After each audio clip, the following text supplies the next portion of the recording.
Alors, vous l'aurez certainement entendu, Société Générale, la grande Société Générale, est en train de céder plusieurs de ses participations dans des filiales en Afrique, notamment en Afrique francophone, subsaharienne, et même elle a déjà cédé sa participation au Maroc. Société Générale est juste l'une des dernières banques françaises parce qu'avant elle, il y a eu BNP Paribas et il y a eu le groupe BCPE, le groupe français BCPE, qui a aussi cédé ses participations sur le continent africain. Alors, pourquoi est-ce que ces groupes bancaires quittent le continent? Je vois déjà les panafricanistes crier « Hurrah ! Victoire ! Ces Français que nous n'aimons pas ont décidé de partir, tant mieux !» Il y a peut-être un peu de cela, je ne saurais le dire, mais techniquement, il y a une raison technique et c'est ce que je vais partager avec vous. D'ailleurs, vous savez que les banques françaises ne sont pas les seules à quitter, elles ont d'ailleurs résisté. Parce qu'avant les banques françaises, il y a eu des banques britanniques, notamment Barclays ou encore une banque comme Standard Chartered Bank. Donc, ces banques ont décidé de quitter l'Afrique. Elles étaient effectivement les plus présentes en termes de banques de détail.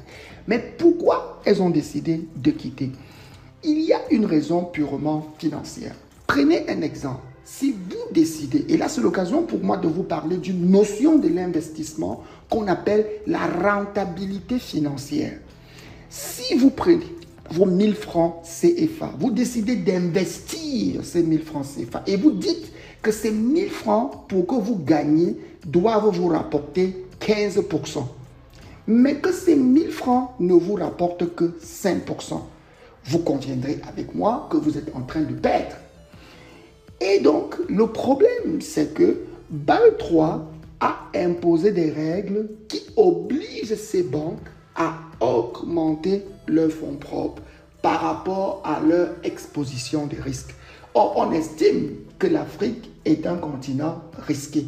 Donc, ces banques avaient l'obligation, pour la composante africaine, d'augmenter leurs fonds propres. Malheureusement, l'augmentation de ces fonds propres ne leur garantissait pas qu'il y aurait une augmentation de la rentabilité financière, c'est-à-dire le bénéfice divisé par les fonds propres. Même si le bénéfice de ces filiales africaines a augmenté progressivement au cours des 20-10 dernières années, la rentabilité financière n'y était pas. Vous savez, c'est comme si vous avez 100 francs de bénéfice aujourd'hui, ça vaut 6% de vos fonds propres et demain vous avez 150 francs de bénéfices, mais ça ne vaut que 3% de vos fonds propres. La rentabilité financière n'y est pas. C'est pour ça que ces banques ont commencé à dire « Hey, nous sommes en train de perdre de l'argent ». La deuxième chose, c'est que si la rentabilité des fonds propres ne suffit pas, on peut soutenir cela avec de la dette. On appelle ça l'effet de levier. Si vous entendez un jour ce mot, ne soyez pas impressionnés. Ça veut juste dire que je gagne 3% avec mon argent. Je décide de prendre l'argent de mon ami, je mélange avec le mien, sauf que lui, il me fait une dette, il me fait un prêt que je vais lui rembourser avec intérêt. Et je dis que nous allons donc maintenant générer une grosse rentabilité. Je vais passer à 6% et lui, il va prendre ses intérêts. Sauf que même avec la dette, Bâle III est venu dire qu'il y a un niveau de dette qu'on ne peut plus prendre pour engager dans un type de risque. Et donc les banques étaient coincées. Enfin, et c'est vrai, on a vu l'émergence des banques africaines. Vous avez des groupes comme BGFI au Gabon. Vous avez des groupes comme Coris Bank au Burkina Faso. Vous avez au Cameroun un groupe comme Afriland First Bank qui est devenu la première banque du pays. Je ne parle pas des banques marocaines, Attijari Wafa, Bank of Africa, Banque Centrale Populaire, qui sont présents en Afrique de l'Ouest francophone et qui ont grappillé des parts de marché.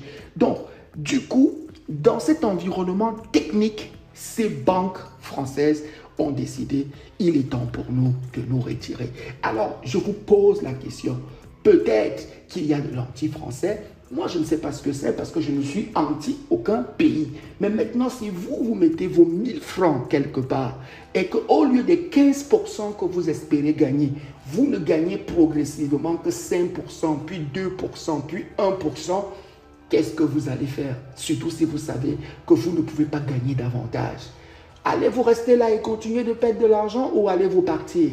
Je vous laisse sur cette question et j'espère que vous allez partager cette vidéo afin que tout le monde puisse avoir le même niveau d'information. J'attends aussi vos contributions. Peut-être que mon argument technique n'est pas plus intéressant que l'argument des panafricanistes.